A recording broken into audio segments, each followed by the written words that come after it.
tour de chauffe. Nos chroniqueurs se déboutonnent sur le vif.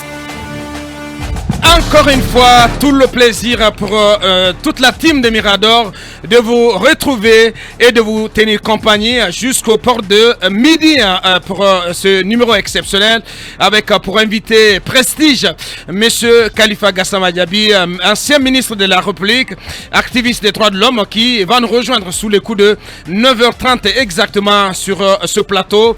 Et donc, grand oral à suivre pendant 2h30 chrono avec donc l'ensemble de l'équipe sur l'ensemble de nos plateformes digitales.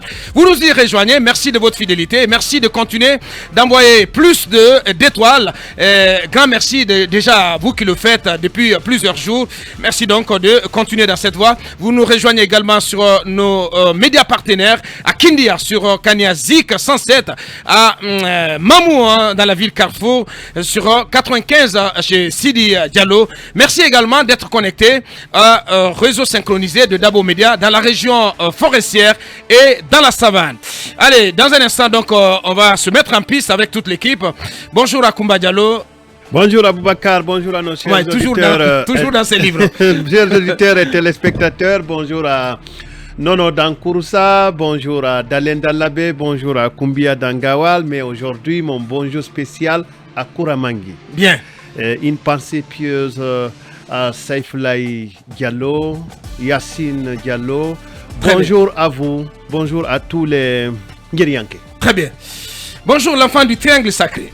Bonjour l'influenceur, bonjour au triangle NKK, Nonsomoridou, Kouin et Komodou. Bien. Bonjour à la forêt, donc à Zérékouri. Ouais. Bonjour au soleil depuis le palais Mohamed V, sans démagogie aucune. Ouais. Je dois lui dire que le climat économique est en hibernation. Ouais. Ouais, ça vous tient tellement le monde à cœur. des affaires est pratiquement bloqué. Ouais. Vous savez, c'est le drapeau noir sur l'économie. Sur l'économie. Les prévisions de perception des recettes est en baisse aujourd'hui. Ouais. Cela est dû au fait qu'il n'y a pas de... Il n'y a pas d'activité. Il n'y a pas d'activité, il n'y a pas de paiement sur la chaîne des, je sais pas, sur la chaîne économique, la chaîne des dépenses. La chaîne des dépenses. Ouais. Et ça fait que les gens, ne vont pas dépenser tant qu'ils n'ont pas perçu ce qu'ils doivent percevoir. Ouais. Les entreprises se meurent. Ouais. Le drapeau noir flotte sur l'économie guinéenne, voilà, et même sur le panier de la ménagère. Mohamed Zemmour, Kaba, bonjour. Bonjour le faiseur. Tu ne me diras pas le contraire quand même. Non, du tout. Et bonjour aux auditeurs, bonjour à la paisible population de Madina à Cancan. Et bonjour à tous ces compatriotes de l'étranger. Très bien. Plus précisément en Allemagne. Vous savez, j'ai une pensée pour nos compatriotes qui vivent à l'étranger, qui se carcassent pour envoyer les 50 euros, les 100 euros. Et qui envoient de l'argent souvent pour gérer les chantiers, mais qui sont très mal gérés malheureusement. Et ce qui est une insulte à mes yeux, lorsqu'on envoie 100 euros à quelqu'un en Guinée, 100 euros seulement. Mais allez-y sur le terrain, vous allez comprendre comment allez savoir voilà. comment ça se passe. Les réveils de 4 heures du matin, courir derrière les bus, les U-Bahn, les trains. Et un bonjour aussi fraternel à Palmer. Bien. Vous connaissez le nom de code de Alpha Condé, c'est Palmer du côté de la Turquie. Depuis la Turquie, qui a été ovationné hier dans la salle par le Mohamed V. Tout à fait. Ça veut dire qu'il a encore dans l'esprit des Guinéens. Il semble que c'était comme un standing ovation. Ah ben oui, c'était évidemment un standing ovation. Donc il manque déjà au Guinée. Lorsqu'ils ont dit Alpha Condé, il manque déjà au Guinée. Bon, je ne sais pas trop, même vu la configuration de la salle. Vu ce qu'on a entendu comme le standing ovation, Alpha Condé est encore dans l'esprit de certains Guinéens, pas tous les Guinéens, mais de certains, ceux qui se croient en lui, ceux qui se voient, ceux qui croient aux valeurs de Alpha Condé. Bien. Ça veut dire que, comme l'a dit Moussa Moïso, le reniement n'est pas bon. C'est une très bonne initiative de colonel de réhabiliter tous ces anciens chefs d'État. On lui tire notre chapeau ce matin. Très bien dit. Bonjour Manu, bonjour à Dabola. Oui, bonjour Titi, bonjour à tout Dabola, bonjour à tout Kedou et bonjour à toute la diaspora aussi. Très bien dit. Bonjour l'enfant de Koumi. Bonjour le juste, bonjour à tous et bonjour à Soya, à Timbo, bien. Et voilà, à Tamagali, bien. Et à tout le Mamou. Moi, je dis bonjour à Bangkok et à nos auditeurs. Ils sont très nombreux, ceux qui nous suivent du côté de Bangkok, dans les deux Corées et dans toute l'Asie. Grand merci à vous pour votre fidélité. Et donc, une pensée positive à vous ce matin. Vous qui, voilà, malgré toutes les difficultés et toutes les contraintes, j'ai envie de dire, vous continuez d'exprimer votre fidélité à cette émission. Talibé, voilà, on va ouvrir les débats.